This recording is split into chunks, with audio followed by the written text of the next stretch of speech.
अध्यक्ष महोदय, मगाशी मी सभागृहात नव्हतो मी मगाशी ते चर्चा चालू होती ती मंत्र्यांनी मला सांगितलं आणि तुम्ही तसे निर्देश देखील दिलेले आहेत.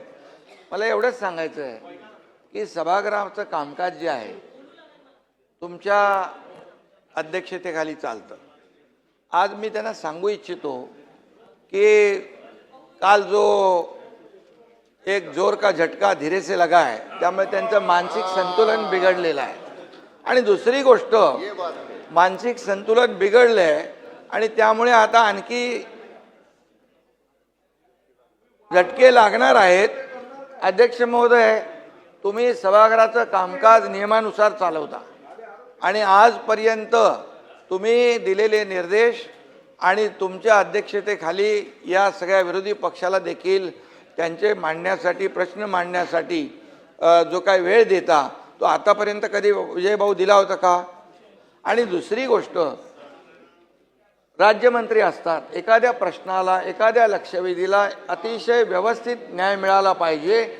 म्हणून तुम्ही हे जे काही कामाचं वाटप तुमच्या अध्यक्षतेखाली झालेलं आहे आणि ज्या ज्या वेळेस राज्यमंत्री जेव्हा प्रश्नाचं उत्तर द्यायला कधी त्याच्याकडून अधिक कमी जादा माहिती मिळते त्यावेळेस स्वतः मंत्री असतात, मी स्वतः येतो, मुख्यमंत्री स्वतः येऊन उत्तर देतात आणि त्यामुळे हे कलेक्टिव्ह आमची रिस्पॉन्सिबिलिटी आहे, जबाबदारी आहे.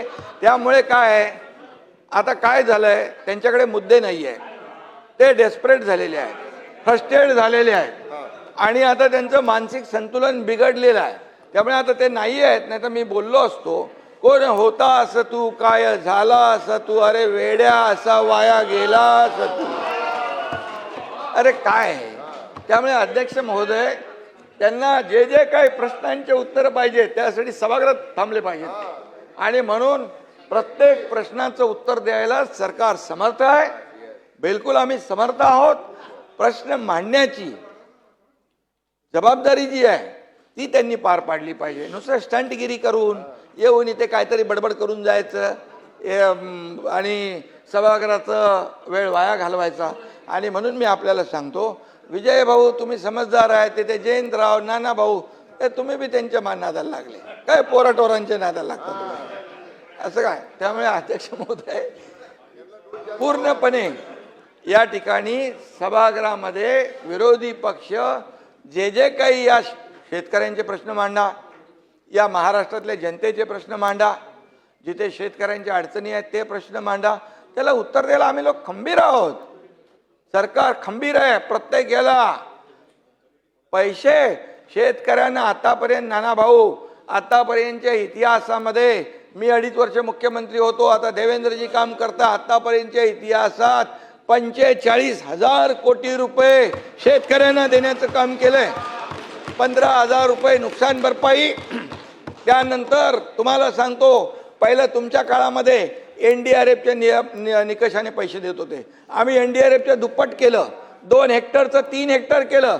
सततच्या पावसाचं नुकसान मिळत नव्हतं ते दिलं. अरे बाबा, गोगलगाईनी केलेलं नुकसान पण मिळत नव्हतं तेही चालू केलं आम्ही. 6,000 रुपये प्रधानमंत्री मोदीजी देतात, 6,000 आपण चालू केले महायुती सरकारने. हे लक्षात ठेवा ना तुम्ही. आणि त्यामुळे काही पैसे नाही दिले, काहीतरी शेतकऱ्यांवर अन्याय केला, हे खोटं नाटक चालणार नाही. महाराष्ट्रातल्या जनतेने दाखवून दिलेलं आहे जागा, तुमची तुम्हाला बोलत नाही, जागा दाखवून दिलेली आहे. आता ही एकदम अशी होत चालली आहे, अगदी काय इकडे आता इकडे बाहेर पडतील तिकडे. आणि त्यामुळे मी आपल्याला सांगतो, अध्यक्ष महोदयांचा निर्णय अंतिम असतो. अध्यक्ष महोदयांचा निर्णय चुकीचा, अरे तुम्हाला काय बोलायचा अधिकार आहे?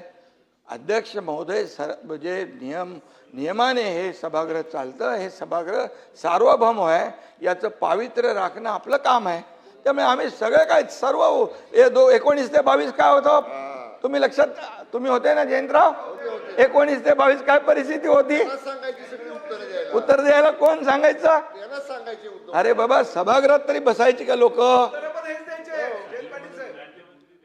सभागृहात तरी बसायचे का? अरे म्हणून मी सांगतो जरा थोडं मागे वळून बघावं, आत्मपरीक्षण करावं आणि आत्मचिंतन करावं.